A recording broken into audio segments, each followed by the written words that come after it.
ذرا جگر کو تھام کر 20 سال سے قید و بند کی سختیاں سہنے والی اور ظلم و ستم سہنے والی ایک بہن کی دوسری بہن سے ملاقات کا منظر سنتے جائیے. جو اہل دل ہوں گے ان کے کلیجے شک ہو جائیں گے.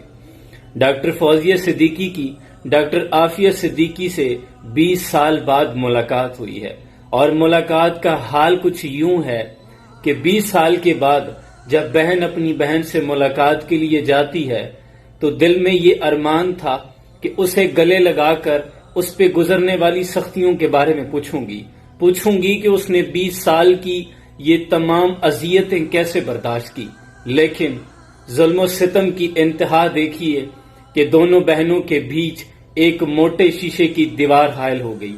وہ شیشے کی دیوار ان کے لیے ایک دیوار چین ثابت ہوئی. 20 سال کی طویل جدائی، آپ صرف اس جگہ پہ خود کو رکھ کر محسوس کریں کہ ایک بہن سے آپ کی ملاقات ہونی ہے اور 20 سال ہو گئے ہیں اسے ظلم و ستم سہتے ہوئے. تو آپ نے کیا کچھ سوچ رکھا ہوگا. اس کا ماتھا چوموں گی، اسے گلے لگاؤں گی، اس کے ہاتھ چوموں گی، لیکن صرف بے بسی کی تصویر بن کر شیشے کے اس طرف کھڑی اپنی بہن کی آنکھوں سے بہتے ہوئے آنسو دیکھتی رہی. بہن نے 2.5 گھنٹے کی ملاقات میں 12 مرتبہ صرف یہی کہا کہ مجھے اس جہنم سے نکالو.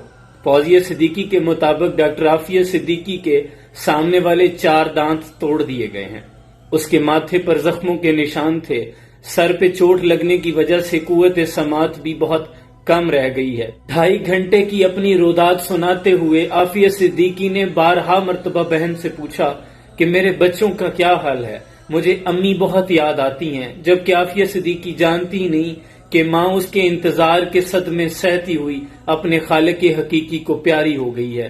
ڈاکٹر فوزیہ صدیقی کو یہ تک اجازت نہ دی گئی کہ عافیہ صدیقی کو اس کے بچوں کی تصاویر دکھا سکے، اس کی ماں کی تصویر دکھا سکے. حقوق نسواں کے علمدار انسانیت کے ٹھیکیدار بنے پھرتے ہیں. ڈاکٹر فوزیہ صدیقی کو یہ تک اجازت نہ دی گئی کہ وہ اپنی بہن کو گلے لگا سکے. ہاں ہیں ہمارے وہ سو کالڈ ارباب اختیار، ظالم حکمران جن کے کانوں پر عافیہ صدیقی کی سسکیاں نہیں پہنچتی. صد افسوس کہ مسلمانوں کی غیرت ایمانی اب دم توڑ چکی ہے. اگر نہ مری ہوتی تو عافیہ صدیقی یوں قید و بند کی سختیاں نہ جھیل رہی ہوتی. وہاں فلسطین کی مائیں جھولیاں اٹھا کر یہ سوال نہ کرتی کہ اب کوئی سلطان صلاح الدین ایوبی نہیں آئے گا.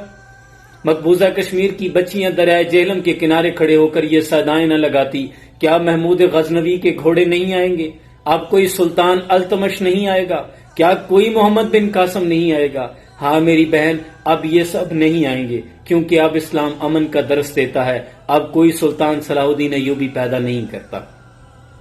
صد افسوس، ہاتھ بے زور ہے، الہات سے خوگر ہے، امتی باعث سے رسوائی پیغمبر ہے. تاریخ میں جا کر دیکھیں، عمر بن عبدالعزیز نے ایک نابینا مسلمان کے لیے اپنی ساری سلطنت کو داؤ پر لگا دیا تھا. قاصد نے جب آ کر بتایا کہ شاہ روم کے محل کے اندر مسلمانوں کا ایک قیدی ہے جو قرآن پڑھتا ہے، تو عمر بن عبدالعزیز نے خط لکھا تھا، اور آپ نے لکھا تھا کہ اے شاہ روم، اگر میرا یہ خط تیرے دربار تک پہنچنے کے بعد اگر تو نے اس قیدی کو رہا نہ کیا تو پھر ایک ایسے لشکر جرار کا تیرا سامنا ہوگا کہ جس کا پہلا سپاہی تیرے دربار میں اور آخری سپاہی میرے دربار میں ہوگا.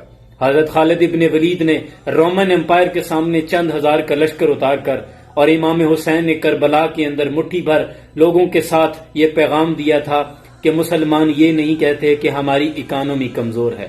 بات حق کی ہو تو پھر 313 کا لشکر اگر جذبہ ایمانی ہو تو 313 کا لشکر کافی ہے، لیکن اگر جذبہ ایمان نہ ہو تو 57 ممالک کا اسلامی اتحاد بھی کچھ نہیں کر سکتا.